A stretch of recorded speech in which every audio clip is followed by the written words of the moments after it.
Hi everyone, welcome back to the show. This is your host Mariana speaking, and you are listening to the Commitment to Growth podcast.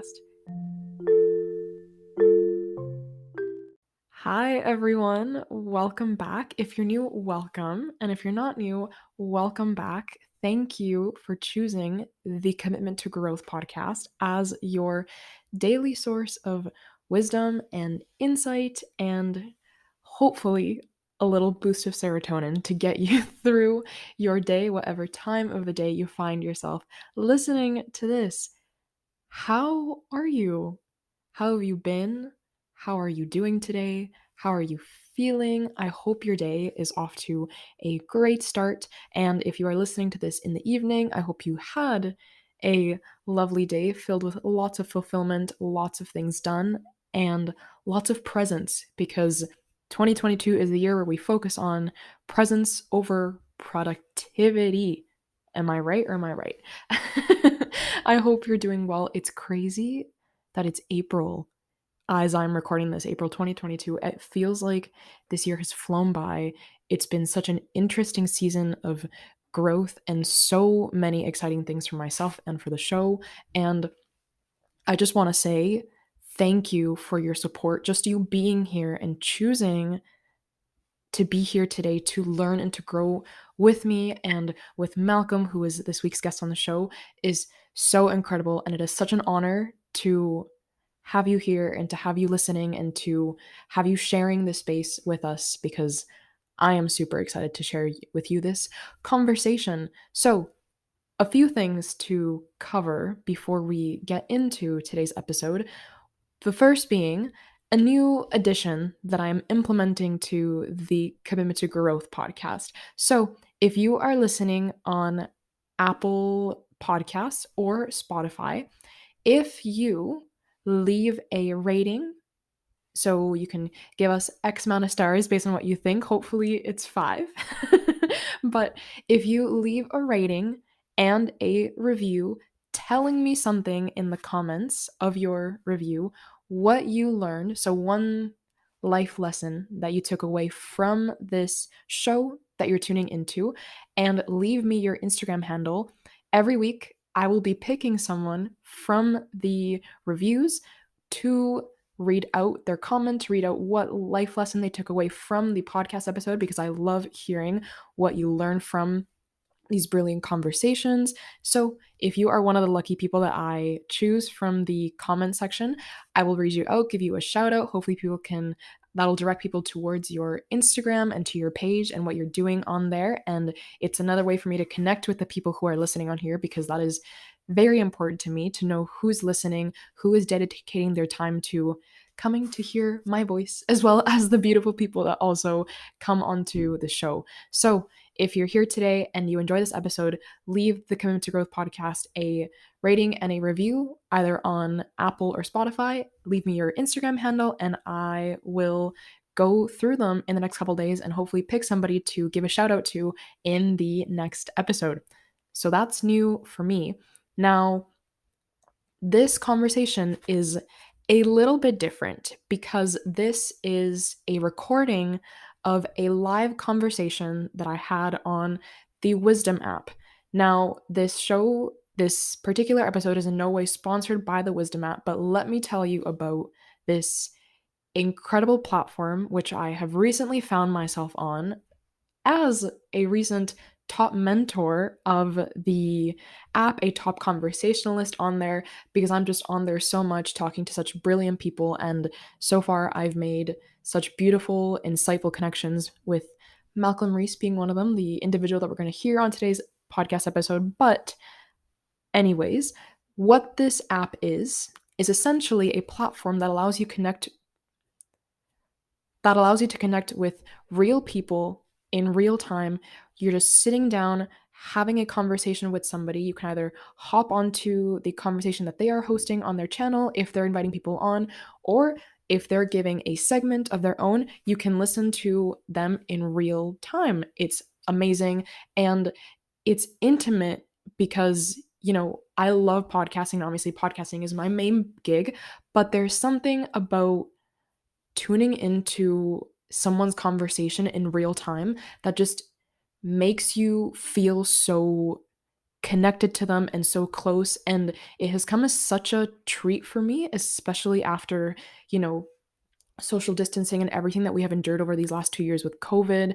And it has just been so nice. And the community of individuals on there are incredible because these are all individuals who are just looking to engage with others, to engage in insightful conversation, to engage in uncomfortable conversation. And I have just loved this app so much. And I'm so honored to have been recently named one of their top mentors. So if you are looking for a platform to get more learnings about as it pertains to your self-development journey, to your personal growth journey, or you're just looking to network with more people, because there's people of all kinds of backgrounds on there. I'm talking like life coaches, business coaches, financial analysts, doctors, mental health practitioners, like everybody is talking on there about a wide variety of topics.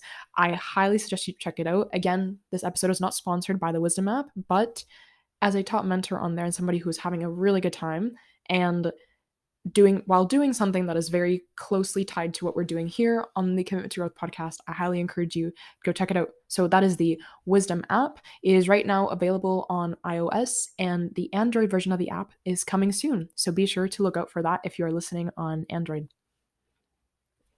Now, to get into today's conversation. So like I mentioned, this is a live snippet from a talk that I had on the Wisdom app with someone that I feel so blessed and so privileged to say is now one of my dear close friends. Let me just tell you a little bit about Malcolm Reese and how this intimate and beautiful friendship came to be. So, Malcolm was hosting a open conversation table as he does on the Wisdom app, where he just allowed people to come on, talk live with him for about 15 minutes and just talk about whatever they wanted to touch on, whether it was their life story or they wanted to ask Malcolm a question. And it was like a Friday night, I happened to be swiping through the app and came across his conversation and was listening to his conversation with another guest that he had just invited on. And I was instantly and immediately drawn to Malcolm's incredible ability to hold space for people, how beautifully he does it, and how just present he is when he talks to people. And so I put myself in the queue because I was like, I need to talk to this guy. Like, this is so cool. I love what he's doing. And after multiple people listening to their segments with him, I finally got a chance to be on after being very scared that he was going to give out because he had already been talking to people for like 2 hours. But I got to be a guest. We connected. We had an awesome conversation. You can also check that out on his Wisdom profile. I believe it's conversation table number 2 or 3. But we connected, had an awesome conversation. I messaged him after on Instagram asking him if he wanted to be a guest on the Commitment to Growth podcast. He said yes, thankfully. And that was followed by this conversation that I am sharing with you today. And wow, am I ever excited, because this was such a powerful conversation. I just want to warn you ahead of time to have a box of tissues beside you, because Malcolm shares his very intimate, personal, and powerful story of his years in adoption when he was younger and everything that came after that and everything that came in between. And it is so beautiful. And I wanted to give him a hug so badly after this conversation, but unfortunately, he is in Ohio in the United States and I am in Victoria in Canada. But nonetheless, it was a beautiful conversation. I feel so blessed to have had it, and I am so excited to share it with you because everything he shares just touches you at the deepest level. And to tell you a bit more about Malcolm, because I could just go on about this incredible human being forever, but Malcolm is a US military serviceman and host for a financial channel that is geared towards giving financial tips and insight on the stock market and macroeconomics. He is also a mental health advocate, a top conversationalist, and fellow top mentor on the Wisdom app, and just such a creative and beautiful individual. And I'm so excited for you to listen to this conversation, hopefully to pull as much insight from it as I did and to pull as many life questions from it as I did. And let's get right into it. I'm so excited for you to listen.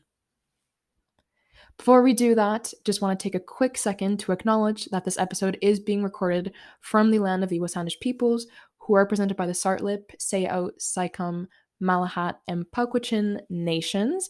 And as always, as a privileged, uninvited settler to this land, uninvited visitor, I acknowledge the privilege that I hold here. I acknowledge the harsh, dark history over which this land stands and over which my privilege stands as somebody residing here and directly benefiting from the land. And I continue to support the Indigenous communities residing on this land still who are working to reestablish their connections, reestablish their culture, reestablish their relationships to the land that was once taken away from them. And I look forward to continuing to encourage you to engage in this conversation on decolonization and building trusting relations and working to heal the very deep rooted trauma that permeates our history, especially as it pertains to the Indigenous communities in our personal communities. And without further ado, here is my chat on wisdom with Malcolm Reese. Welcome back, everyone. We are going live with Malcolm Reese today. Super excited. Like I said, hopefully you have something beside you to write with, to get ready for the amount of knowledge and insight that is about to be dropped on this conversation. I'm super duper excited to invite on none other than Malcolm Reese here today. Hi, Malcolm. Sorry about that. Oh, you're all good. I do that all the time. I keep forgetting. I'm still getting used to it. How are you? Happy Sunday. Happy Sunday. I am getting my coffee actually. So yeah, I'm doing pretty Cheers. good. I'm glad to hear that. I've also got mine here beside me with a new mug that I bought from the thrift store, so I'm feeling pretty jazzy. What can Oh, I say? nice. Thank you, thank you. How are you? I'm good, thank you. This has been long awaited, so I am really excited to chat with you today and to just get as much insight out of you as I possibly can because I'm excited. That's that's I'm excited. I'm also excited as well. Beautiful. Well, why don't we just get right into it? Um, we're gonna Sure kind thing. of host this like a podcast episode for anybody who's tuning in right now because this will be posted as an episode to my podcast. So I like to give my guests a chance to introduce themselves to the crowd and just tell us their story about how they came to be where they are today. So why don't we start there, Malcolm? Tell us the journey of Malcolm to where you are right now as we are sitting here with our respective coffees on this fine Sunday.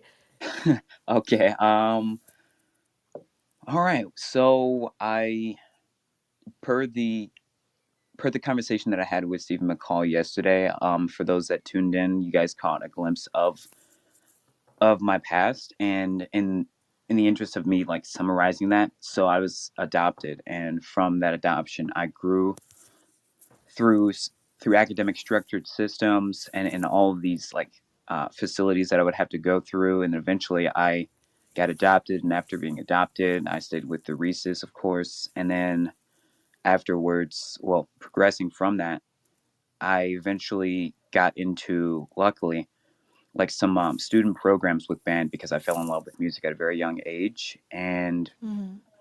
through schooling, I found more passion in exploring what there is outside of school. So I joined the military and I Mm. collected a lot of great knowledge and spoke with really, really powerful people, which is what also propelled me forward in my military career. I went in as a very, very low rank, like the lowest of the low. And I'm actually glad that I did that because it was the experience of not having the the privilege of being at a high rank, because I feel like at the time I wouldn't have been grateful for the position that I was in. So I got in at a very low rank, and Mm-hmm. I'm an E4 now. So, and I'm going Mm-hmm. for my E5, so soon to be sergeant. And then Mm-hmm. Now, I guess I would say I'm in the National Guard, so like a weekend warrior, as they call us. It's Nice. yeah, funny word. Mhm. Um, and I would say now I'm in the process of moving to a different state in California to progress my business prospects with Mhm. content creation and also real estate development as well. So that's Mhm. what brings me to today to have the privilege to speak with you. That's like in a nutshell, in the history of Malcolm. There's not really, I don't think there's really much to it, but I could be wrong. That's just me, though. Well, can I unpack a little bit of what you said there?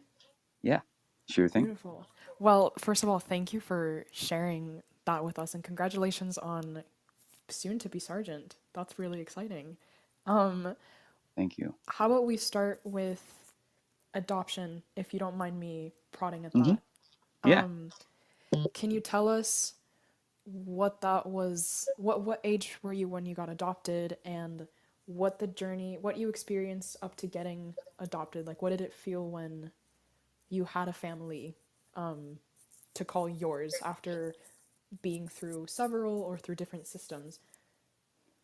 So I finally got adopted by the age of 9, and Mm-hmm. I was in the system all the way up until then. But I was fostering with different families, and I fostered with the Reese family for a vast majority of my youth. So I was in and out, and I would always have to meet with a social worker, Mm-hmm. and it's not fun at all, at by any means. And I wouldn't wish for anyone to have to go through an adoption experience. And being with different families, it's kind of difficult trying to find a place where you fit in because you're always with different strangers, and you're just Mm-hmm. I would, and this is well, I guess I can, yeah, I'll expand on this. So there were times where Mm-hmm. I would always feel like I didn't have anybody to talk to except for my close siblings, and even then, I didn't get the time to speak with them because we were always separated. Mm-hmm. So it was always like us. It was like a reunion whenever we would meet back at the facility, that main facility where we would like spend nights at. I wouldn't call it a group home per se because I wasn't. It's not like I didn't have parents, so that's not like an orphan, but more so just as a foster child. Mm-hmm. So, and some people may not know if there's a distinction, a difference between that. There's a huge difference between an orphan and a foster child, but the system, the Mm-hmm. process in which they go through is kind of similar. Um, but with that being said, like I had a lot of trust issues, and it wasn't easy for me to acclimate to newer environments. So Mm-hmm. creating that trust with these strangers was increasingly difficult. And it was like I had to adjust everywhere I went and understand that person's intentions, but it just never seemed like nothing really worked. And I equate that to the story, or it's a parable of oh my gosh, it's is it Goldilocks where she tries the porridge and she's Mm-hmm. like, Yeah. and yeah, it was like a game of that, or like family roulette. But I know I have a very dark sense of humor. You're good. You're good. Yes, I from that process with and of itself, it was very hard to adjust, and from adjusting with the Reese family was very reassuring that their intentions were always right. And what also made me acclimate a lot faster was that I got adopted with my sister.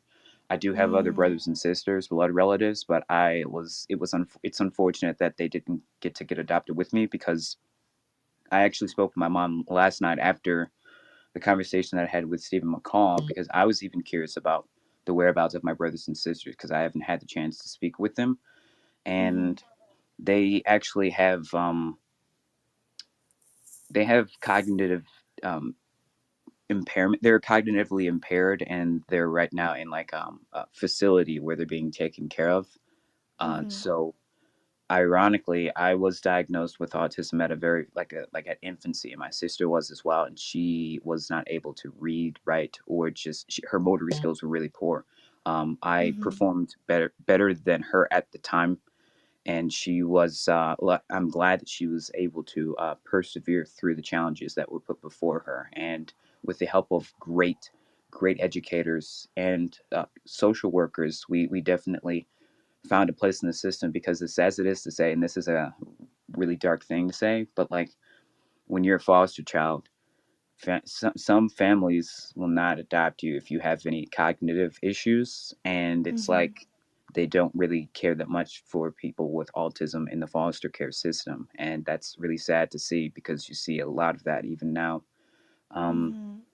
so it was very difficult adjusting on top of the constant changing of environments and people and faces and changing of social workers as well. But luckily, I was able to have that constant support from my not only therapist but social worker as well. That she put me through these great programs, and the adoption process made it was an easier adoption process, and I was glad to have such a very very well, she was very what's the word that I can she was very persistent. She wouldn't give up Mhm. until I found a family, which was great. um Mhm. so I can honestly say that being adopted was an experience. It was definitely an experience, to say the least. Mhm. um I don't know if I answered your question. You did. You did. And thank you for sharing all of that with us in such an open space and for being so vulnerable because I know that it's something that isn't talked about, but it's a reality that permeates our society. And your story is giving space for other people who have been through something similar or who are watching something similar occur in their own lives. And I just want to applaud you and also your family for the human that you are today despite all of that because it's a you are the beautiful outcome of all of that and I want to hold space for that. I really appreciate that because for the longest of time I didn't think I was. And one of the things you have to think about when you're dealing with people that come from adoption or any kind of traumatic experience is that you feel like you feel like you can't really fit in, because for a vast majority of your youth you were put into positions that you weren't really accepted into environments where nobody may have not liked you at all, and Mm-hmm. it can become kind of, well, not kind of, it can become extremely discouraging to be in an Mm-hmm. environment for people just to say that they don't want you anymore. It hurts a Mm-hmm. lot. Oh. And I guess, well, I feel as though some people don't understand the mental, it, it, it really, honestly, it can, it can do a lot to a person. It really can. Mm-hmm. And for lack Mm-hmm. of a lot of terms that I can't use to describe the experience that I endured, I will say that it is a very uncomfortable experience. But Yeah. with that being said, I really didn't see that I had a place, and I felt very unworthy for a lot of my youth, and I had to build a lot of that up myself. But through the therapy that I seeked as well, a lot of the things that the therapists, therapists plural, because I had to see a lot of them. Mm-hmm. The consistency of what they said was to remind yourself where you are now and not where you used to be, meaning don't dwell on the past and use it as excuses to hinder you from your own growth. Mm-hmm. So I took that with me every time that I would feel discouraged or I would go somewhere and not fit in. And even now to this day, like I still sometimes feel a little bit of that. I'm not gonna lie. Mm-hmm. But it's not to the degree that it once used to be when I was a lot younger. So I'm glad that I can even see my own growth, and I use that Mm-hmm. now. Just these memories that sometimes come up whenever I like am asleep, or I just wake up Mm-hmm. in the morning and I have these random fleeting thoughts about my past, and I just go, well, that's not who you are. You can persevere through that. Don't let the challenges that become reminiscent of the past hinder you from your Mm-hmm. growth, because sometimes the current day experiences that I have remind me of the previous experiences that I had. And those are like, I believe they're quantified as flashbulb memories. And Mm-hmm. flashbulb memories are essentially like a memory. So let's say that you have your favorite perfume or fragrance, and Mm-hmm. that reminds you of something that you once used to enjoy. So there's good flashbulb memories and bad flashbulb memories. And to some of the bad memories that I have, they're associated with some of the bad experiences that I've endured. So sometimes it can Mhm. become kind of hindering, and I have to remind myself like that's the past. You can excel. You can progress from this, and don't let them consume you. And that was one of the conversations that we had offline, for which I greatly appreciate you also having a conversation with you because it's kind of Mhm. difficult to have conversations with people. So I appreciate that. Any time. And um I'm so sorry. I'm like getting emotional at your story over here because I feel and I hear everything that you endured, and it breaks my heart that there was a point in your life in which you felt like you didn't have a place when now, and I guess this comes back to the idea that you were saying about, that now this is the present, but I also want that. What am I trying to say here? What I'm trying to say is that You good? now you have such a place here, especially on this community, where you are sharing so much about yourself and what you've learned with other people who are taking it and being moved by it. And like I said, you are the beautiful product of what you endured.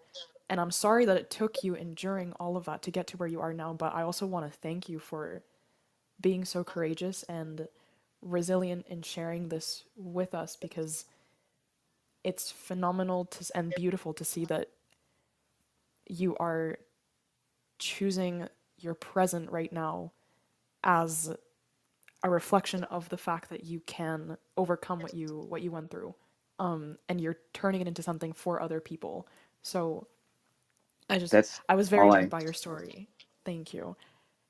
thank you. I that's honestly that's what drives me to get on here. Apart from what I do outside of this, because and I think that that might be indistinctly what drives other people to get on this platform is because there's people that actually listen to you, that have actual conversations with you, right? And Mhm. then with the experiences that I had, I could never really talk to anybody.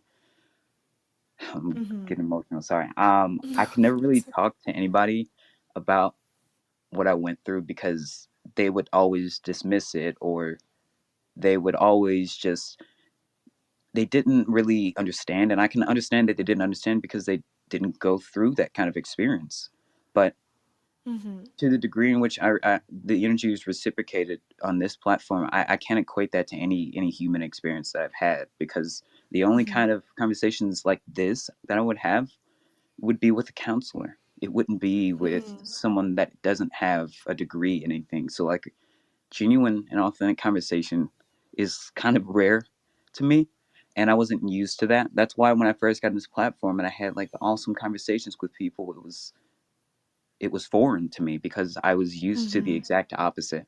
So Mhm. getting on here is what motivates me, because I get to share what I went through with other people, and even if they haven't gone through an experience, I'm just honestly glad that they could at least or try to understand where I'm coming from, instead of dismissing what it is that I'm talking about or acting like they care when they don't care. Because I have been around too many toxic people and influences that have tried to get me to, instead of deal with those emotions, but push them back and hold them down and not process Mhm. them. And that would Mhm. deprive me of so much growth. It would make me feel worse than feeling better. And that's honestly most recently the past 2 years where I had done a lot of introspection Mhm.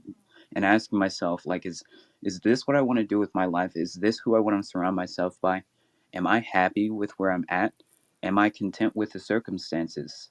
And I would ask myself Mhm. that question religiously. And I would always frustrate and just sit up at night looking at the ceiling, ask myself, why?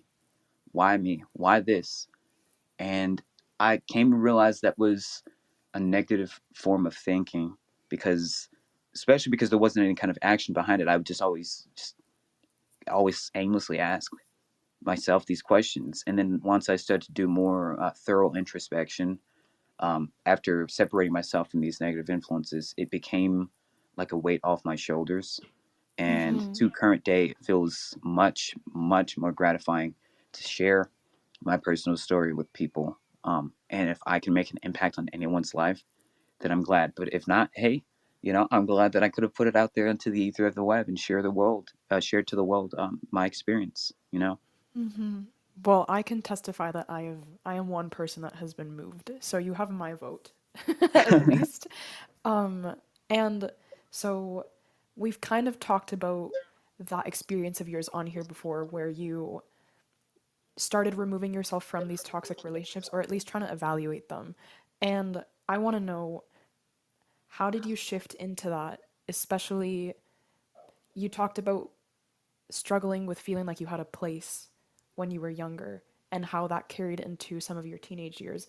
How do you feel like evaluating your toxic relationships has helped you heal that in some way, or was you reflecting on those relationships kind of a byproduct of feeling out of place? Like, how are those two intertwined, would you say? That's a really great question. So because I was struggling to find a place to fit in because I was always in environments where I never felt comfortable with trying Mm-hmm. to curate, like it was as if I was trying to manifest something to feel a greater sense of significance. So Mm-hmm. I would try to fit in with these people in hopes of feeling accepted. Mm-hmm. And upon realizing that they were not serving me at all, and I wasn't serving them at all, and the impacts of the things that I would do with these people, like hanging out wasn't a problem. It was the fact like I never really indulge in alcohol or anything like that. But then being around these negative influences, I was drinking on a constant basis. And I started to realize I had to ask myself, why am I drinking so much? And it's because not only because they're doing it, but it's as if I'm trying to mask how I feel internally. So I was using Mm-hmm. it as a reason to, I guess, escape from the feelings that I chose to ignore. So when Mm-hmm. I looked thoroughly in why I was doing that, I had to change that habit and turn it into something better than that. So Mm-hmm. I stopped putting myself around those people that would engage in these well, I won't say well, yeah, I'm going to say reckless, in reckless activities, and I from that became more wholesome to myself. I felt more clear minded, of course, and I felt relieved of the burdens that these people would place onto me because of me trying to fit into the lifestyles that they were living because I didn't have a fulfilling childhood. So, because I didn't have a fulfilling or nurturing childhood, I was chasing fantasy essentially. So, Mm-hmm. that's where I had to really ask myself, well, why am I chasing after this, especially if it's not serving me, if it's not doing me any kind of good, if it's not helping me with my pursuits, because I had and I still do big dreams. And I felt like these Mm-hmm. people were trying to bog me down from these big dreams that I had. So I always kept it in the back of my mind like this is what I want to do. I want to change this. I want to change the landscape of the overall structure of adoption in the field. And I Mm-hmm. also want to do more than that. I want to help people on a greater scale. And if I can advocate on behalf of uh, on behalf of mental health, then I would love to do that, which I'm actually getting more into in my current Mm-hmm. prospects through the military because there's a program and it's called EO, Equal Opportunities. And a lot of Mm-hmm. lower enlisted soldiers feel like their voices aren't heard. And these higher enlisted officers, and I have to speak very delicate on this topic because I could get in trouble. So, uh, Mm-hmm. No a worries. lot of people that have a lot of power, they tend to become consumed or with the idea of control, or they become self-serving, and it's not helping when you have people in the military and the service that are dealing with mental health issues and they're not Mm-hmm. being addressed. We Yeah. go through an arduous experience not only trying to acclimate to the environments that we constantly put into and the circumstances of stress and the arduous work that we do, but we're also trying to understand how we can serve our role for the job that we're designated to do because of what we do. Everybody in the military has a separate job in MOS, and it becomes increasingly difficult when you have the stress of people that don't know how to deal with their emotions. They're projecting that onto Mm-hmm. people that are also trying to understand what's going on as well. So that's creating more systemic issues. So Mm-hmm. that's why I'm really, really passionate about talking about mental health so people can feel like they have a voice, because Yeah. people that don't have a position of influence in the service, they're like the underdogs. They're like what they call the grunt workers, so on and so forth, and they're treated like Mhm. nothing. And finally, since I have the position to make some kind of change, because now I have people that work under me and I tell them what to do, I don't dismiss what questions that they have, like all my superiors do. I don't push it to the side and say I'll get back to you. I like to ask them, what can I help you with? What can I do for you? And what can I do for you going forward? And if I can push that information up to chain of command and fight for you and for what it is that you want to do, then I want to be that Mhm. person, because I was that person that was lost, confused, disoriented, and I was unaware of what was going on in the environment. It's very fast paced in the military, in all branches, like not Mhm. just one. It's all of them. So that's why I don't want to be the exact kind of person that I dislike, the people that I didn't really Mm. like. I didn't like a lot of people because of how they would go about their teaching, and I never want to be that kind of person. I never planned to be. So I always speak with the people, the newer soldiers that come into the unit, and I guide them around the unit, and of course introduce them to the people that they want to know, so that they can help progress further into their field of work. And I just navigate them through so they can feel more comfortable with what they do. So I just Mhm. keep that in my mind, in my daily life. Like I would never want to model after the people that I don't like. So that's what keeps me Yeah. going. Yeah, absolutely. I love that you are choosing to move forward as being what you didn't have when you were going through the same thing for other people now. And that's so important, especially I love that you circled it around to the military because it is a space where conditions are not what human being not what typical human beings experience on a day-to-day, obviously. And I don't think people recognize, like, you could be super indulged in your education on self-development and personal growth and healing, but if you subject yourself to these environments periodically, your mental and emotional resources deplete, right? So you could have all the information in the world, but without feeling like you have the strength, without feeling like you have the willpower, it's really hard to advocate for yourself and advocate for your mental health. And I love that you are doing that for other people, especially in a place where it is expected that people Don't push use aside their, those emotions. yeah. Yes, And exactly. that's So, that's the I'm sorry, go ahead. sorry, go ahead. Go ahead. I was going to say that a lot of these people that are in positions of influence, they instill a lot of hopelessness, and that can become consuming, so consuming that you start to become a product of that environment. And I, on a Mm-hmm. constant basis, bump heads with my superiors, and I will admit that I have gotten counseled and gotten in trouble at the expense of advocating on behalf of things that should be addressed.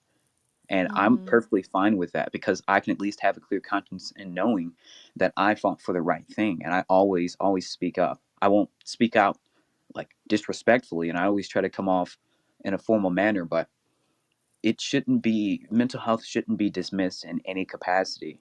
I'm not saying that you should coddle these people and hold them and cradle them, but if it needs attention, you should address that and not dismiss it. And that's what a lot of our superiors do. And that's why there's so many people that are hopeless in terms of doing and Mm-hmm. combating on an effort. And now that becomes like a domino effect of issues. And before you know it, everyone in the unit is so negative. Like when I got to my unit, everyone there was so like pessimistic, and they were like, well, it's whatever it is. And I asked one of my superiors, I said, well, what can I do to try to contribute towards the effort of improving the mental health and the stability of the facility? And he was like, you can't do anything about it. There's nothing you can do at all. We're hopeless Oh here, my man. This gosh. unit's a piece of crap.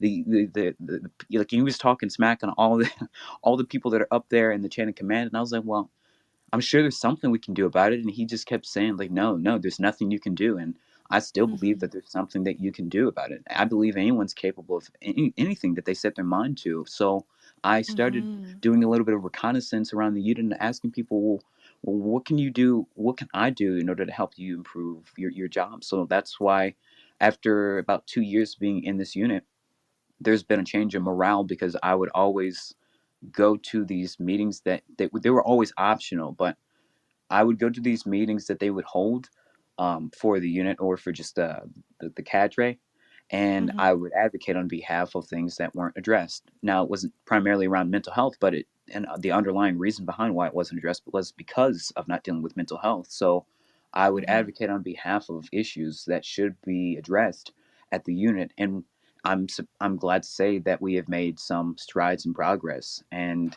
I won't stop because I'm Mm-hmm. passionate about what I talk about, and I'm passionate for advocating on behalf of those unspoken voices because those voices deserve to be heard. Yeah. Well, I applaud you because I can literally I can feel it through the speaker how profound this means to you, how profound this is to you, and the strides that you're making to change this reality for other people because it shouldn't be as it is now, right? People should feel like they have a space, people should feel like their voices deserve to be heard. And how have you how have you built confidence around advocating for other people because it's hard to be a leader and an advocate of things that are so personal and currently looked down upon by society. So, how did you find your voice and your strength and courage in having that advocacy for the health of other people and your own? It's simple, actually. I would advocate on behalf of things that weren't addressed because I would advocate on them because I wanted that change to happen for myself too. I wanted to be happy, and I'm Mm, sure other people wanted to be happy as well. So I would bring up issues that I was uncomfortable with, and more than I would get surprisingly really good response from it from people that were also in those non positions of influence. Like they would come to me and say, "I appreciate you addressing that." And they would ask me like, why did you address that? I'm like, because that's how I feel too. Like I'm very passionate about why we should progress forward instead of progress backwards. You know, like it's just unfair that they dismiss a lot of the things that if they didn't dismiss would actually create sustainability and growth. We want growth. The mm, retention rate in the military right now is at an all-time low, and I know I shouldn't be saying that, but it is, and people, especially given the current political climate, don't feel like they want to advocate on behalf of a country that's not taking mm, care of their better needs, of their important needs, those mental mm-hmm, needs as well. Like a vast majority of the unemployment in the United States was due to the fact that these workers were not only burnt out, but these employers had no kind of regard for that of the mental health for their employees. And when you have a mm-hmm, systemic issue that you're not addressing, then of course it's going to create a lot of disillusion and people also feeling like they're unvalidated in their efforts to try to create sustainable growth. And when you yeah, don't give people that acknowledgement, then they feel like what they're doing is not, it doesn't matter. It doesn't matter at all. And a lot of, mm-hmm, luckily in the inception of the pandemic, a lot of employers had to migrate to, well, they had to kind of shift their campaign in order to take care of their workers by giving them more mm-hmm, days off, more days of reprieve, giving them paid days off, vacation days, also setting up programs to take care of the mental health of their workers as well. And I'm glad to see that there is this shift in helping the morale because you can't have a functioning workforce or a functioning relationship, or you can't build on trust if you don't take care of the underlying reason under that trust, which oh, is yeah. emotional stability. Oh my gosh, preach it loud and clear so everybody in the back can hear it. Yes, absolutely. I love that you're advocating for this because it's so true. Like the amount of productivity lost, the amount of potential lost simply because there haven't been spaces for people to express themselves when it's such a simple thing.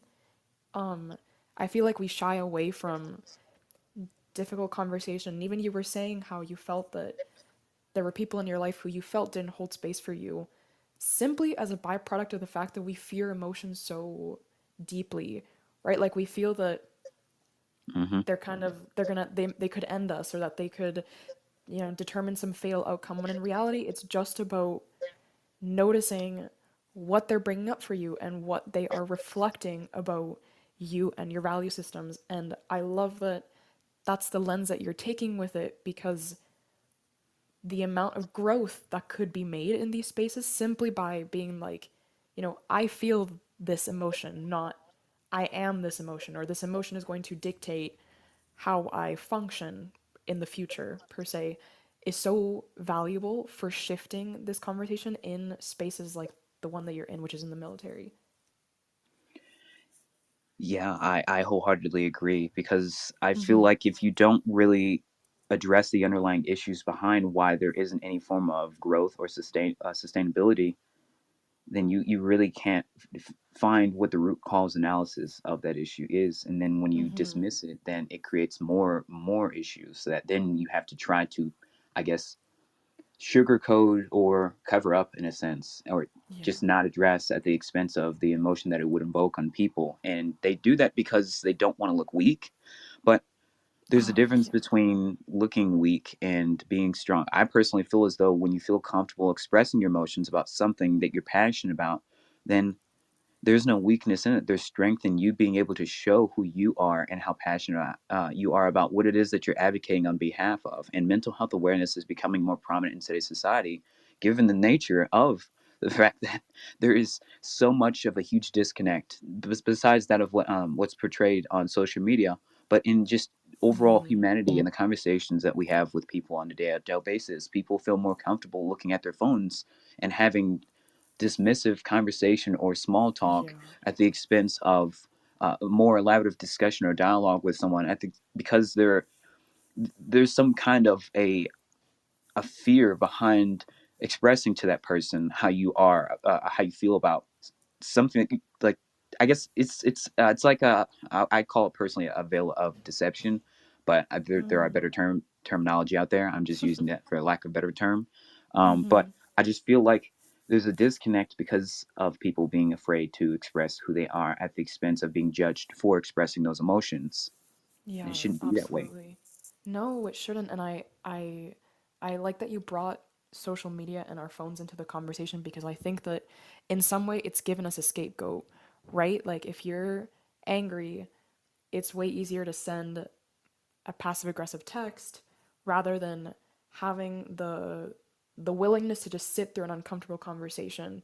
And like you said, we also hide behind our phones now, right? We avoid that social interaction, that social awkwardness by whipping out our phones like as soon as we are in an uncomfortable position. And this app has been so nice to, I guess, kind of shift the use of the phone into Hmm. something that is connecting us with people who want to have these conversations and who are willing to be open. But I think that in retrospect, as you mentioned, it's done more harm than good in some ways because now it's way easier to hide and show only the highlight reels of your life to others on social media, right? And that has done more harm than good because then people are perceiving that that is the reality that should prevail when it's kind of like the iceberg analogy, right? They're only seeing the tip of the tip of the iceberg, and what's underneath is being hidden from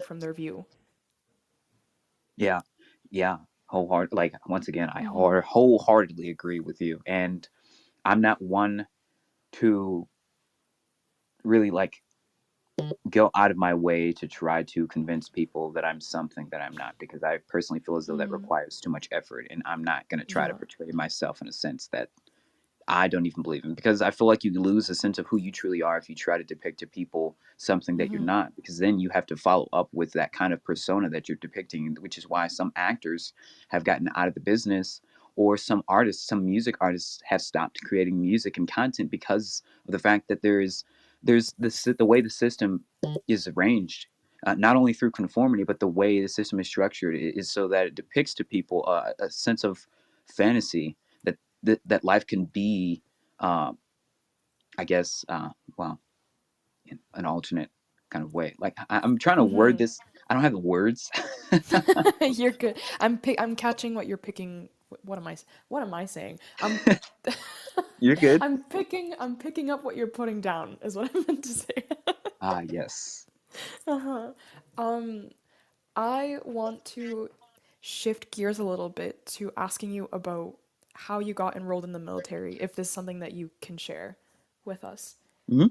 Yeah. Um, Oh, I'm sorry. Go you ahead. mentioned, sorry, just to give context, you mentioned that you started out, and when you did start out, you were kind of at the lowest of the low in terms of rankings in, um, I guess, on your team, and that has now clearly propelled you to now being in a position where you are responsible for more people and you're in a leadership position. What made you choose the military, and how did how did it feel to be at the lowest of the low? Did you feel like that in any way paralleled what you experienced when you were a child? And did that propel you forward? Okay, so three questions. Okay. Yeah, that was more than So one yeah, question. you're good. There's so much I want to unpack here. I'm sorry. You're good. I love it. So I feel like the military chose me as opposed to me choosing the military in an ironic sense. I say Okay. that because there was what got the thought in my head was I was in a police program. So I was in an auxiliary police program. And it was an explorers program, and certain police stations still and precincts have this kind of program where they help the youth understand the work behind law enforcement, so that when they graduate from that program, they become a potential recipient of working for that police station. Like I actually know a few Mm-hmm. people that were in that program that I was in that now work for my city's local police station, which I'm very proud of. And some of them are state Mm. troopers. Like I'm really proud of them. Um, Oh, that's amazing. so I was in this program for about 5 years, and it I understood, and they taught us a lot of classes of just overall police work and what to look for, and most of which I have to be delicate talking about because some of which I can't share. But it was a very Mm-hmm. insightful program to say least. But that's not what propelled me to join the military. There was a recruiter that came into my high school class, and I know that recruiters do this obviously, not as much as they once used to, given the current climate. But Mm-hmm. a recruiter came in my classroom, and he wasn't really well received, and everybody dismissed what he said. But he put on one heck of a show, and Mm-hmm. I was among one of the few people that consulted him after the class, and I asked him a lot of questions. And I, after that, came home and told my dad. I was like, "Hey, pops, I know you've been in the military. Mm-hmm. What would you give me as far as advice goes?" And he was telling me that he didn't want me to join the military, not because of, well, I think it was probably because of like the fears and what could Yeah. happen. And he also had his experiences as well. And when you serve for quite time, it can become numbing as far as emotions Mm-hmm. go, because of the experiences that you endure, the environments that you're in, and the people that you come across, so on and Mm-hmm. so forth. So I can understand why he was reluctant to tell me to join the military based on the experiences Mm-hmm. that he endured previously. And it didn't dis it, well, it did kind of discourage me. So I Mm-hmm. didn't really do anything after that, but I always had that thought in the back of my mind. And one day, I would say about a year and a half after that initial conversation that I had with my father, I was randomly looking online at a recruitment website because I believe I was shown some kind of ad. Um, Mm. and I navigated to that because I was also going back and forth with a recruiter for the Marines, and he Okay. was these. I gotta say, recruiters are persistent. They will contact Mm-hmm. you at 2 o'clock in the morning saying, "Hey, so just checking in on you. Are you still joining?" Oh my So gosh, wow.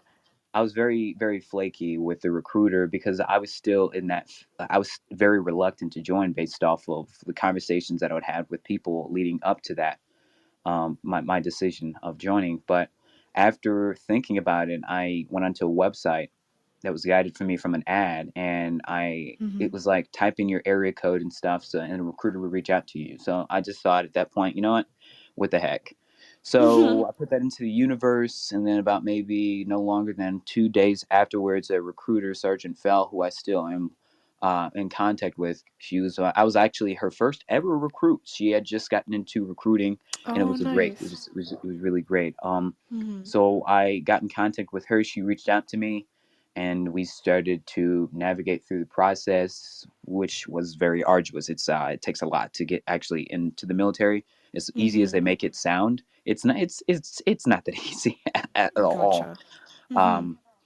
through that, I was like, okay, and I felt discouraged along the way because of the arduous process, but I still kept going because something was telling me, like, just Malcolm, just try this out, see where it goes. And I think what propelled me even further was people telling me not to join because of my reluctance. I would still ask people about their take on the military, so I consulted my Mm. cousins, people in my family that are in the military serving right now overseas, and I would ask them, hey, do you think I should join? So on and so forth. They told me the good things, the bad things, and I finally made a decision for myself. And finally said, why not? What's the worst that could happen? And when I think personally, and this is might be a trigger warning. One of the cynical thoughts that cross people's minds upon joining the military is, worst case scenario, I die. And Mhm. Mhm. it's it was honestly what made me even more fascinated because of the risk Mm. associated with it. It's that sounds weird, but I was like, I really want to get into something and be a part of a team because they dress these commercials up really great. They make it look all fabulous. Whatever you see in these military commercials, that's not the reality. Mhm. So Yeah. yeah, I progressed further through the process through MEPS, Military Entrance Processing Station, and then from there I finally got mobilized and went to basic training, which sucked, but it was Uh, useful experience. yeah. Okay, to touch on that training, That like you said, answers one so of your questions. it's all good. It's all good. We can keep going at this, and I'm sure it will answer the other two. So, that training, that was physical training, like boot camp, or I'm sorry. the training that you mentioned when you got into the military, that was physical training, kind of like the Hell Week that's talked about a lot, or Yeah, gotcha. yeah.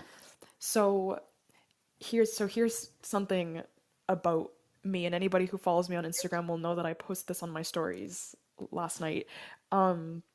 So something about my life philosophy is that I think that you should try to do 1 to 2 really physically demanding things Oh my every God, I single saw year. that. Well, there you Sorry. go. So you know where I'm going at with this. Hmm. So it's because I believe that when you subject yourself to those limits, it's helping you see past your own limits, but also you are training your mind to you're training yourself to overcome your mind's resistance, right? Because when you do something that's physically demanding and you have to go out and train for it every single day, your mind's always going to say no, no, no, because it's expecting, it's anticipating the discomfort that's coming for it, right? And obviously that looks different for everybody, and I know that it doesn't necessarily have to be physical, but when you were doing this training and you were seeing that, I'm just a rookie here, I'm just getting Hmm. started, I'm at the lowest of the low, what was that like for you, and what did that shift in you? Like, how did that change your outlook on yourself? Oh my goodness. That's a great question, Mariana. Let me tell you. Okay, so I'm gonna have to preface Please. with the experience that I had leading up to me finally becoming more one with myself. I guess becoming more confident with myself and my actions. Um, Mm-hmm. Basic training was a breaking point for me. And when some Mm-hmm. people don't pass basic training because of the very arduous tasks that they put you through, the obstacle courses, the training, like one of the one of the training courses is like a gas chamber. So they put you in a chamber Oh to God. test. Yeah, I know it's it is as bad as it sounds. As a To test your kinesiologist, that makes me want to vomit. I'm just like thinking human physiology here, but anyway, it did make please us keep vomit going. too. Oh my God. Yeah. Holy shit. So yeah, that was it was like a resilience test, and a lot of it was Mm. more mental. No, I'm lying. It was mental and physical, Mm-hmm. demanding, and some people didn't pass through the course. And when I finally graduated, because if you don't pass through the course, you either have the option to go home and so, go home or continue to go through it, but you get put into Mm-hmm. a hold over phase. And I won't elaborate on that, but long story short, they basically keep you there longer. So you have to go through all that training again. It's like a complete reset. Oh. I would never wish it on anybody, and I would feel bad for the holdovers. Yeah. So going through that experience, taught me to become more resilient of myself because I feel as though I was limiting myself and just my I was giving so many limitations and giving myself so many excuses. And one thing that Mhm. propelled me is that I didn't want to go home saying that I tried, and I'm not knocking anyone that does that, that tries something and says and it doesn't work out. And well, actually, I am. With that being said, I think that it taught me that I have to be. It's okay to be uncomfortable. I think it's important to be uncomfortable so you can continue to grow. And from that, the Mhm. thought that was propelling me through these challenges was the fact that, well, I've already gone through that. I might as well continue to keep going so I can see what my full limitations are. You'll never really see what your true Mm. potential is until you test your resilience, until you start to push Mhm. yourself outside of what you're normally accustomed to. Because breaking outside of that comfort zone, it unlocks so many things. It really does. Yeah. It helps you see what you're truly capable of and more. It even like what Steven was talking about yesterday on the show was with the experiences that he endured, it helped him through the great leadership that guided him through the process become more confident with not only his physical impairments at the time, but Mhm. also with his self confidence. So with being Mhm. at the lowest of the low, I was like, well, you know, I'm finally a soldier in the military. I might as well continue to progress to see what I'm capable of accomplishing. So if you can essentially be tortured, then, there's nothing worse than that because once you finally graduate from basic training in AIT, advanced individual training, which is job training for the job that you sign up for in the military, Mhm. you honestly progress from there, and it becomes a lot easier because now since you're in, the work is not as tasking as it once used to be. So basically, Mhm. that huge resilience test that I went through was what gave me that resilience to persevere through the minor challenges that the military brings upon soldiers. But I will not. Mhm. I'd be lying if I said that with the things that we do, that it isn't still mentally tasking. But you because you have that previous resilience, it helps you persevere, especially when you're in a position where you can't do anything except being told what to do and don't thinking of it. They tell you to turn your brain off, and that's literally what I would have Mhm. to do because I'm a brainiac. So I would have to literally shut Mhm. my brain off and not think about what it is that I'm being told to do. So you basically have to have blind trust.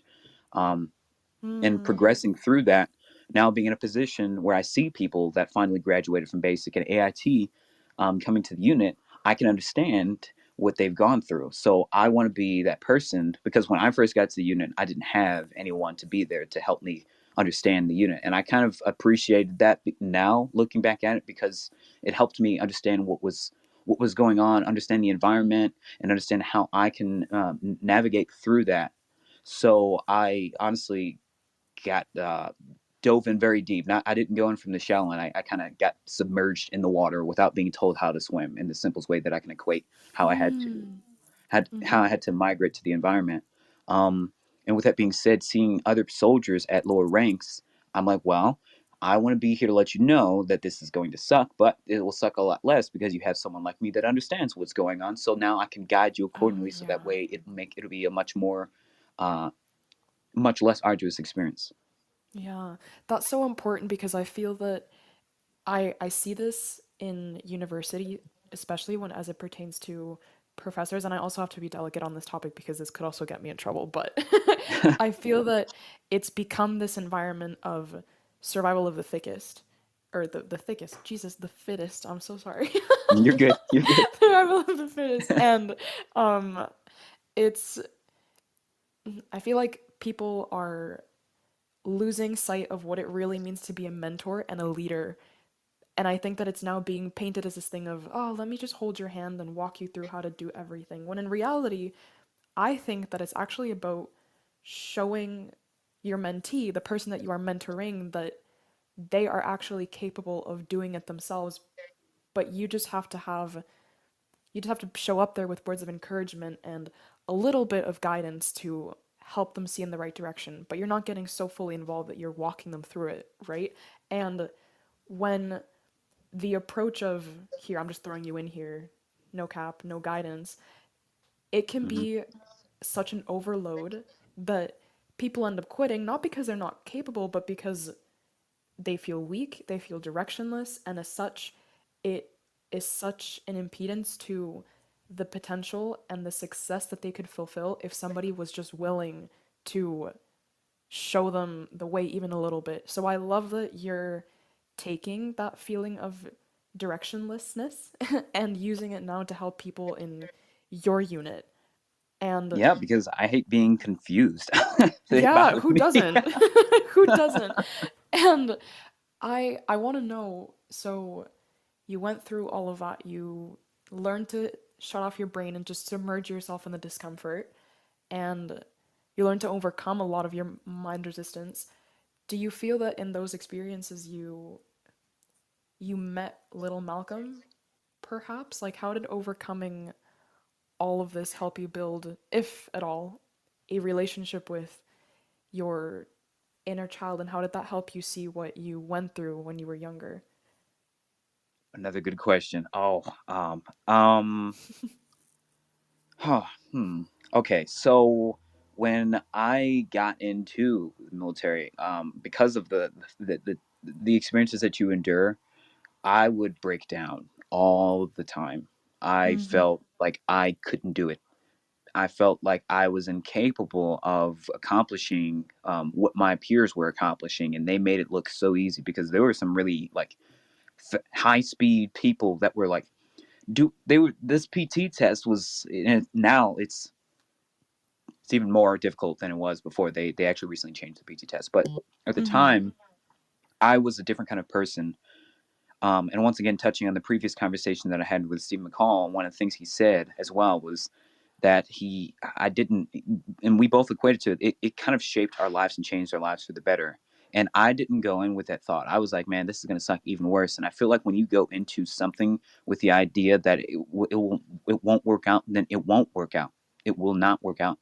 If you tell Mm-hmm. yourself that you're capable of, despite the challenges that you could encounter, persevere through it, then that's honestly that's powerful, and it will guide you honestly through the challenges that you face if you remind yourself why you joined in the first place, why you're doing what you're doing in life in the first place. And as someone that couldn't have the voice to speak on that at the time, to now having a position, kind of a position, because my position is still not high compared to that of my peers and everyone else. Mm-hmm. It's very rewarding because you have the uh, it's how can I say this? It's it's like it's honestly bliss to me because Mm-hmm. not having anything makes you appreciate having something. And Oh with, wow. Yeah. with that bearing in mind, I just personally feel like what a true mentor is to me, and this is what my mentors before me showed me, and this is why I personally view the word mentorship as something completely different. But I think true Mm-hmm. mentorship is showing someone the ugly and how they can persevere through that so they can Mm-hmm. see and reach their full potential. And I personally feel a certain kind of way to people that would try to mentor me by only showing me the positives instead of the negatives, because I feel like you're not giving me the whole experience on what I could encounter. Because how can you expect me to be resilient through the challenges that I face if you only show me the good sides and not the bad sides? That's why I think it's important to show Yeah. them the ugly. So through that and bearing that in Oof. mind, that's honestly what helped me remind myself who I am and what I can do going forward. I don't believe that actually answered your question though. Um, can you ask that Oh, question good. one more time? Because I know that I was going to go down a rabbit hole, and also my time No, is running out, so I want to hop. you're good. Yeah, yeah. We will let Malcolm hop back in here because I'm definitely not done. I have more questions that are simmering, and I need to get them out. So, Simmering. I love um, it. they are simmering. They're gonna the pot's gonna the lid of the pot is about to fall off. I don't I know what love I'm it. trying to say. My initial question was, do you feel like you met, I guess, what is now conventionally referred to as your inner child Oh in yes. those moments where you were facing the ugly?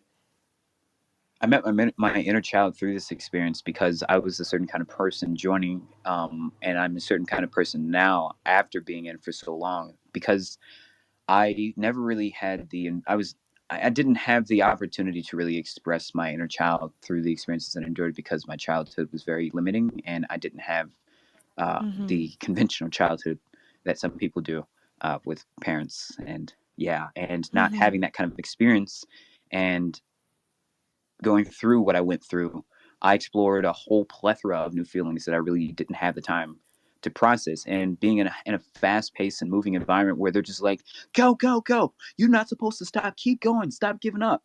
That honestly motivated me Mhm. because I didn't really have any motivating factors, except for what the environment entailed. Like, what motivated me was, and it may sound backwards, but what motivated me was me having to process what I was going through at the time, but Mhm.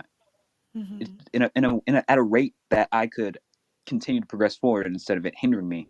Because one of my drill sergeants would come up, he would, well, of course, say some very discouraging words, but it was also motivating as well in a sense that you really honestly have to. What did he say? How did he phrase it?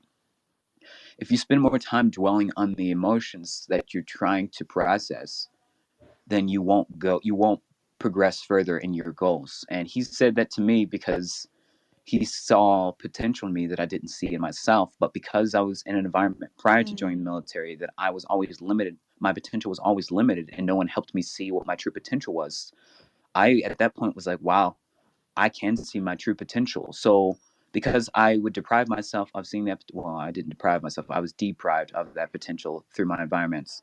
I had the chance Mhm. to explore Mhm. these emotions that I never really had the chance to actually, look into because I was a huge smart aleck before I joined, and I thought I knew Mhm. everything. Mhm. And I'm sure you've heard a few of my conversations on here. Like I thought I knew everything, how to calculate the Pythagorean theorem and all that other stuff.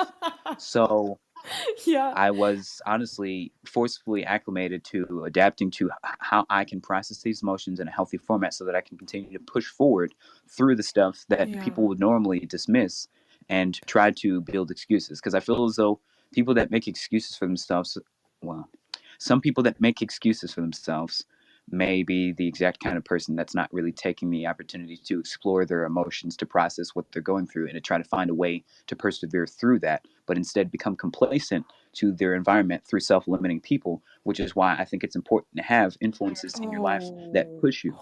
holy. Oh my gosh. That was so good.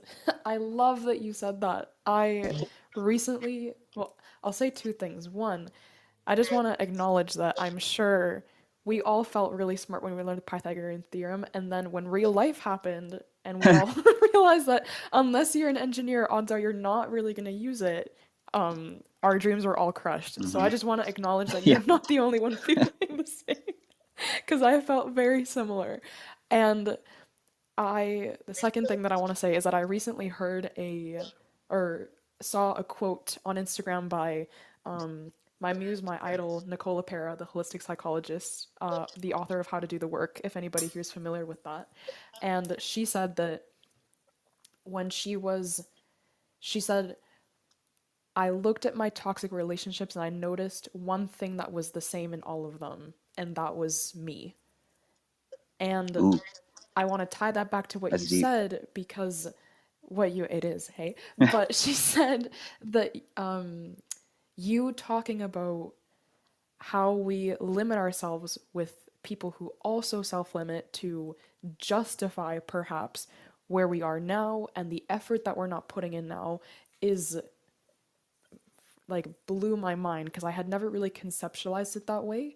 And it's so important to admit to ourselves because then we are self sabotaging, right? So, how are you, with that knowledge now, approaching your relationships? And how do you tell if you're with somebody who is also self limiting? Well, I used to be what they call in today's society, save a. I would always try to save people, and I Mm-hmm. wasn't saving myself. So I wasn't really looking at my Mm-hmm. own emotions, but more so trying to understand that person's emotions and what they were going through. And in that process, I was bogging myself down as well, putting myself in a very Mm-hmm. low kind of functioning, uh, like a very low vibration. And at the expense of doing that, I realized that I was sabotaging my own growth. So when I started to realize that I was sabotaging my Mm-hmm. own growth at the expense of trying to understand other people's emotions when they really didn't deal with theirs, and them trying to like throw that all on me and expect me to carry that baggage when they really should be dealing with that baggage themselves before getting involved with me. I would easily see that really fast. So it was like a telltale sign. And I believe I've had this kind of conversation quite some time ago on one of my oldest talks, and it still resonates with me to this day, because that's still something I personally feel like people should still be cognizant of when being involved with anyone to any relationship capacity, whether it's romantic, whether it's traditional, whether it's like just to any capacity. So I had to learn Yeah. how to see those signs and when to know how I can help them, but not to the point at which it's starting to hinder me from my growth as well. Because I will notice, and this is just a little like a little sidebar. Um, Mm-hmm. I would and with what you brought about that therapist saying that, that actually resonated with me. So that's why I want to bring the sidebar in. I noticed that when I would get involved in romantic relationships, that it was at the expense of trying to feel like that person. I tried to yearn for that person's acceptance so heavily. Like I relied on that person's Mm. acceptance. It was because I didn't accept myself first through the experiences that I had. So I was still in a way indirectly letting my previous experiences from the past that I endured hinder me from my own growth, so I can continuously grow with people. And when I felt like I was unworthy of being around those people that were at very high function points apart from me, I had to ask myself, why am I doing this to myself? I'm self sabotaging myself. So I in those relationships, give me just one. No problem. We'll take a breather here. Hope everybody's writing all of this wisdom down because I'm sitting here absolutely mind blown at everything that Malcolm is sharing here. I'm blowing my own mind too, because I'm thinking like as we speak, I'm like thinking about all these experiences, and I'm like, wow, I'm Malcolm, so look at the glad. That's what progress. this is for. That's what this is for. So I'm so glad. But please continue. So me going through those relationship experiences honestly helped me, not only with self confidence, but also being able to see these signs beforehand before becoming too involved with that individual that was not at a good functioning point. But I wanted to constantly dismiss my own emotions at the expense of thinking that I could repair that.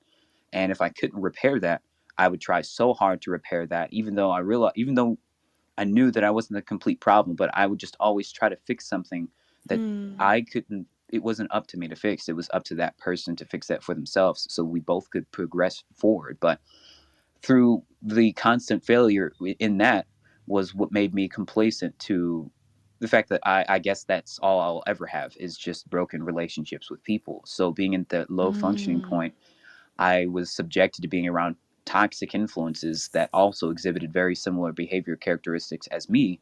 And seeing that helped me see myself. I was like, oh my God, Malcolm, why are you doing Mm. this? I was like, oof, this is not it. So Yeah, totally. it helped me honestly progress, if that answers your question. Because I realized that I was going to go down even a deeper rabbit hole, but I had to bring it back. No, no, you're good. You're good. I love that you touched on that about how you realize that the people around you are a direct reflection of what's going on within yourself. And I think you having that realization is so important for pivoting into, I guess, law of attraction mode here, right? Like what you reap, you sow, what you give off, you attract. And I think that's a perfect example of you can choose your environment, you can choose your relationships if you are willing to reflect and perhaps accept that what you are experiencing right now could be a reflection of the work that you need to do within yourself. Yeah, I agree, because people become complacent, and I'm speaking on behalf of myself, but I'm sure there are people that may be able to relate, and if they don't, then I understand. But I was subjected, and I think the longest relationship that recently ended was with my former best friend Fabian. But I'm still somehow in very great touch with his counterparts as a Mm-hmm. result of that, because they saw something differently in me than they saw in him. But Mm-hmm. that relationship, I was best friends. We were best friends. We were insufferable for about 11 years. So Oh that wow. relationship, with and of itself, took a huge toll on not only my mental health, but through the people that I would encounter as well. And I would try to always constantly give him excuses because people would ask me like, why are you with this guy? You're not this kind of person. And I'm like, well, you shouldn't tell me who you think I am. And I realized the not only how I was reacting, but seeing how he would react to those circumstances as well, and how he was at such a huge low functioning point, and how how his behavior influenced my behavior because of me trying to save him so much, because I would always try to save him and I would always try to rescue him from the bad experiences that he endured, through the toxic Mhm. people that he dealt with. And it's like a domino effect. So like, if you know someone that's toxic, I don't even want to use the word toxic, but if you know somebody that's at a very low functioning point, and that person is dealing with other people that are at low functioning points as well, and I'm dealing with that person that's dealing with people that are at a low functioning point, then by proxy I'm becoming a product of that energy, thus me not doing anything about that kind of feeling that I'm feeling, because I think that it's justified. And with me trying to with me struggling with fitting in and finding what works in the interest of my pursuits and my goals, my intuitions, my desires, my happiness versus my sadness, Mhm. Mhm. that's when I honestly had to really separate myself from that. And the relationship ended in turmoil, but I learned something Oh. great from it, because I realized who I am now as opposed to who I was when I was in that low functioning point with that person that was messing with other people that were in low functioning points as well. And it's just very, and I guess I'll use the word intoxicating. Um, Mhm. because Mhm. it's an unconscious behavior after a while, because if you don't have people that are willing to push you outside of who you are, or push you to be a better you, then you become, I guess, non-conscious to the behavior characteristics that you exhibit on a daily basis. And some people, which I call them and label them as lost, are lost in not understanding Mm. themselves. So that's where it takes Yeah. that true introspection through what you're going through. And it's not easy for people to pivot through this kind of experience. I mean, I have endured this for 11 years. So it, Mhm. it took me about, after, and it's been 2 years since that, no, 3 years now, actually no, 3 years, no, Mhm. 2.5 to be specific, to Gotcha. finally process and in a sense retrain myself to understand myself, because I was not happy with who I was at that point. I knew Mhm. that I was not happy with who I was, but that's all I was ever subjected to. So I didn't know anything other than what I was accustomed to. And from that, I was complacent and I didn't want to explore anything outside of what I was already experiencing, because of being Mhm. afraid of the unknown, or being afraid of being rejected. So Totally. I honestly had to really recondition myself, kind of like with the military. When I joined, I had to recondition my frame of thinking. And it's like, and it takes a lot, because when you have so many neurological connections building these memories in your head, you're basically, because the way our brain works is it works in patterns, you're basically Mhm. conditioning yourself, reconditioning yourself to outside of the normal behavior habits that you exhibit, because a lot of them are unconscious. And when you tap into that unconscious sphere of thinking, and you actually start to introspect into that kind of thinking, you can actually look and sift through what you like and what you don't like. And I think for me, what has worked to progress through that is to um, document how I felt when I felt those low function points. Like whenever I would feel Mm. deceived, whenever I would feel hurt and so much insufferable pain, I was always saying like, why am I choosing to put up with this pain? I've been complacent so long and I've chosen to accept this. And now that I'm choosing not to accept this, I'm still allowing this kind of energy to come into my life. So now I need to think even further. I need to actually ask myself and ask other people about that as well. So I seek therapy after that tumultuous relationships plural, Mhm. and it helped out tremendously, because I was being challenged with questions that I normally wasn't challenged on a daily basis, and those were questions that I was constantly avoiding asking myself. And I would always feel attacked, because I felt like they were attacking my personality, my ego, and everything. And I had to throw all of that literally aside. And that's what I had to do when I joined the military as well, because I was a certain kind of person. So Mm. when you undergo these changes in your life, some people may not be willing to accept that change, because it may require too much work to persevere from that constant change, and you may feel as though that they are trying to um, make you not be yourself in the simplest way that I can phrase that, in lack of terminology. But it can become honestly, well, it can become very difficult, very difficult. That's why you really have to remind yourself on a constant basis as you seek therapy, not only through these therapists, but through self therapy. And honestly, taking the time to reflect and separate yourself from those negative environments, see who you truly are. Self exploration is imperative to growth. Yeah, absolutely. Thank you for sharing that whole story with us because I'm sure that it's something that is felt by a lot of people, myself included. Friend breakups suck. And Hmm. they it's even harder when you realize that you should have left a long time ago or something could have been fixed a long time ago. And I think it's super that's why I think that spending time with ourselves and spending time apart with the with from our friends, from our partners, from our family is so important because when we spend too much time around them or when we perceive that maybe we've become dependent on them, like you said, it's really hard to accept that there may be an alternate reality outside of that, right?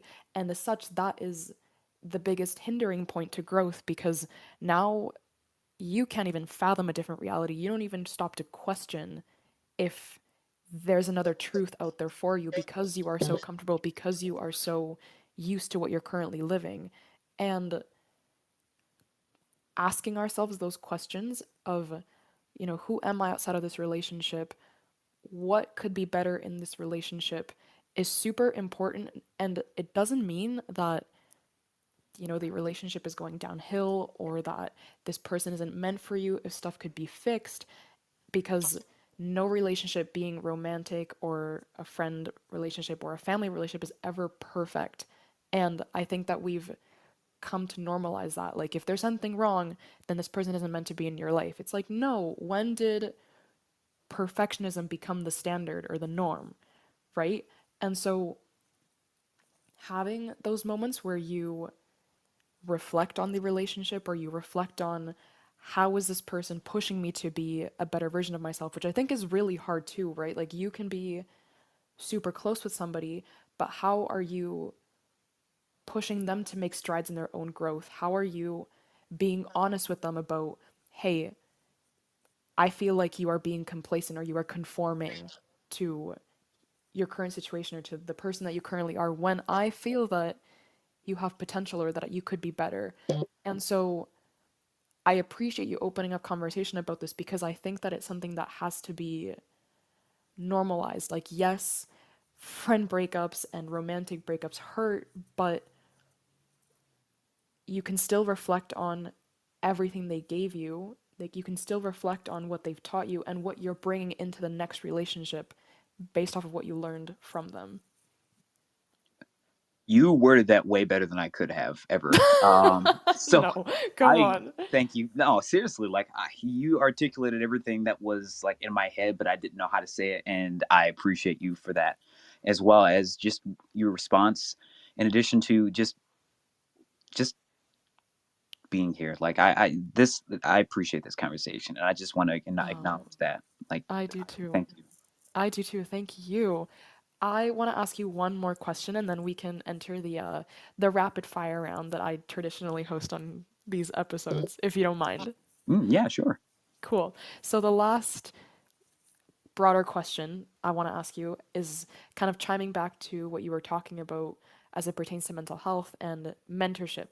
You mentioned that to you, being a true mentor is somebody that shows your mentees the ugly. And now that you are in a position where you are mentoring people, where you are being an advocate for other people's voices in mental health, how are you showing them the ugly? Huh. That's a great question. So what I do is I ask them what their expectations are for what they expect. They Mm. tell me what their expectations are. Then I show them the opposite of what that is, the true reality behind that expectation.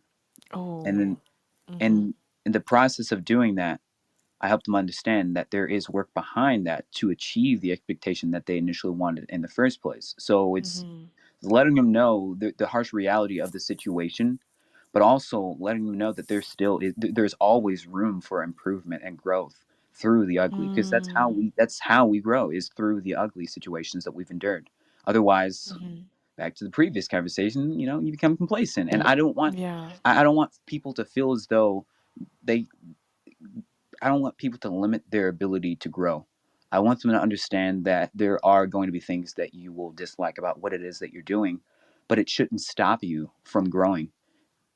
Like, Mhm. one movie I can equate to this is Training Day, with Denzel Washington. Oh, He okay. was a cop and he was training another cop. So his frame of Mhm. training, the rookie cop, was showing him he took him in the ugliest part of the city, um, on his first rookie day, instead of showing him the best parts of the city, Mhm. because he wanted him to understand that being a cop is not all, glitz and glamour and glory. It's about the true struggles of trying to understand, who you are in your role and your position, and what you are here to do in this job, in this workforce, and the things that you will encounter. And instead of, because there are, and I will speak delicately about this, but there are Mhm. cops that have been unfortunate, that have lost their lives due to the insufficient training that they received. And Mhm. because they didn't receive adequate training, they essentially failed in their fields of work, unfortunately, due to the system not being able to train them in a way that would help them gather that resilience and understanding of what they could encounter. And because these cops were put into positions that they weren't trained on, they didn't know how to deal with the circumstances and the situations that unfortunately ended in them losing their lives. And that reflects heavily on the chain of command, on the people at the top that aren't training. So to train people to understand that when you get into your field of exploration, or you start pursuing your goals, your business prospects, anything, any goals, you have Mhm. to understand that it's not going to be easy. Mhm. That's the important thing. And Yeah, once you understand that, absolutely. you can conceptualize how you can strategize through the ugly situations to build that resilience and persevere through the challenges before you. Absolutely. Because those expectations can be your worst enemy when you're in the thick of it, right? As soon as expectations aren't fulfilled, then we feel like, oh my gosh, the world's falling down on us. I'm not meant for this. I did something wrong. When in reality, sometimes it's just about embracing the uncertainty and the discomfort that is placed before you. I love that that's the approach that you're taking, because I think it's sparing a lot of people from a lot of disappointment when they enter a challenge that they perceive to be. We always think it's going to be easier than we think. Well, not always, but a lot of the time, we think it's going to be easier than we initially think it will be, when Well, in yeah, because that's reality, how social media depicts it. And yeah, that too. sorry, go Hmm. ahead. No, no, no, no, you're right. I was going to say, like, it's so easy to perceive that it'll all be all said and done, because we only see the before and the after often, what that people share, when, again, running back to the iceberg analogy, you're only seeing the tip of it. Yeah, that's honestly what's helped me. And this is just a random, sidebar here again. That's honestly what's helped me persevere through, like, trading on the market and understanding the market and macroeconomics, is that it's not as Mhm. easy. It's not easy. Like, I would look at all these traders' tactics and techniques and stuff that they would put online, and I would still fail. I would constantly fail, and I became discouraged. I quit eventually trading, and after losing literally everything in my portfolio, and I was like, Mm. "Well, I'm not cut out for this. I clearly can't do it. I don't know what I'm doing wrong." And it's because they don't tell you what could go wrong. They tell you everything that could go right, Oh my gosh, and yeah. that's where I had to look. That's where I had to look at myself and go, I'm better than this. I can learn and acquire the sufficient knowledge in order to improve with my trading, which luckily I definitely have, especially in this current climate. Oh goodness, but yeah, Yeah. equating that to what we were talking about, yeah, I just think it's important to understand that when you commit yourself to something, you have to understand that it's not going to be easy to get there. And I think that was the premise behind the Mhm. perseverance talk with, Stephen McCall. I know I keep touching on that, but that's my go-to for right now in No, the that's instance of this. fine. That's fine. Perseverance is a form of faith, right? Yeah, actually, Mhm. faith in Mhm. oneself. Yes, exactly. Well, that was all awesome, and thank you for being such a guiding, advocating voice for so many people. So, because you are a guest on the Commit to Growth podcast, the tradition around here is that at the end, before I send you off, we do a rapid fire round of 3 questions. And the first two are uniform for every guest, so they're the same for every guest. And the third one is tailored to you and what we've been talking about. So you can answer these in about a sentence or a word, whatever first comes to mind, but it's rapid fire round, so you gotta answer them as fast as you can. Okay, You I'm ready? ready. I'm ready. All right. The first question is, what is your favorite quote? I would say I actually have it. Darn it, I'm gonna fail this round. I have like a whole bunch of quotes. Oh my gosh. All right. You're good. All right. My Take yikes. your time. So my favorite motivational quote is, "If you are working on something that you really care about, you don't have to be pushed. The vision pulls you," and that's by Steve Jobs. Oh, I could not agree with that more. It's like the thing I keep telling myself is that you're not stressed because I remember I heard this quote, but you're not stressed because you're doing too much. You're stressed because you're doing too little of the things that make you full. Hmm. And I think that parallels exactly what you said. So, love it. Filled with substance. Second question is, what is a song that is currently stuck in your head? I would say my own music, as as weird as that may sound, but my own music Mm. is my pride, my joy, my sense of fulfillment. So Mm-hmm. my own music is stuck in my own head. Oh my gosh. I'm gonna pull a plug here for anybody who No. is looking for new music. I won't expose you, but Malcolm is an insanely talented musician. As somebody who can testify to that, like I don't know how you're not viral yet. So if you ever share your music with people, just know that it is on my end so well received, and I'm sure will be very well received by other people who listen to it because it is just out of this world. Oh, thank you. I appreciate that sincerely. Of course, of course. And I'm happy that you like it so much to the point that it's stuck in your own head. That is what we want. That is what we want. Your third question is, what is something, if you could go back in time and tell younger Malcolm one thing, what would it be? One piece of advice. Take it easy Mm. and don't Mm-hmm. stress too much, and it will all Mm-hmm. work out. Mm-hmm. I love that. I love that. And again, just want to say that your journey to where you are now, speaking to you right now on this platform, and just speaking to you as a human being outside this platform is such a beautiful testimony to the decisions that you have made to rewrite your story from an outcome that could have been entirely different. So I just want to say it's such a privilege and such a joy to be connecting with you, and thank you for sharing your story with us because it moved mountains in me, and I know that it's doing the same for so many people. I also would like to add that, um,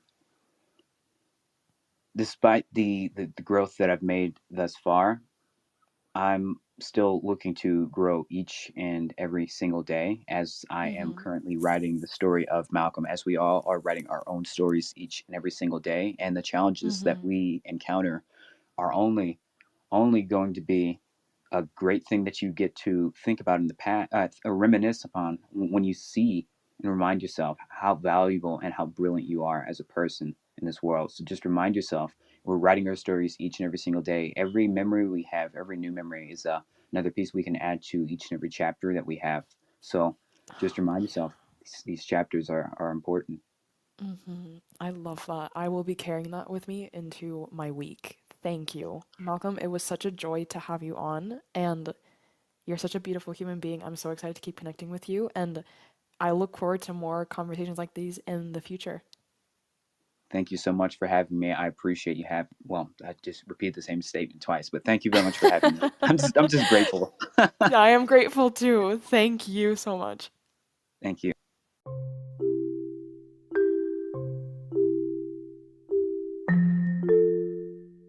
Thank you so much for tuning into this episode of the podcast, everyone. I hope you took a thing or two away. I took away many personally, but that's just me. It's one of the beauties of being a podcaster. You learn so much every single time without fail. So, like I said, if you loved that, go check out Malcolm. You can find all his information in the footnotes of the show here. Go check him out. Go get his financial advice. Go listen to his conversation on wisdom. Such a beautiful person.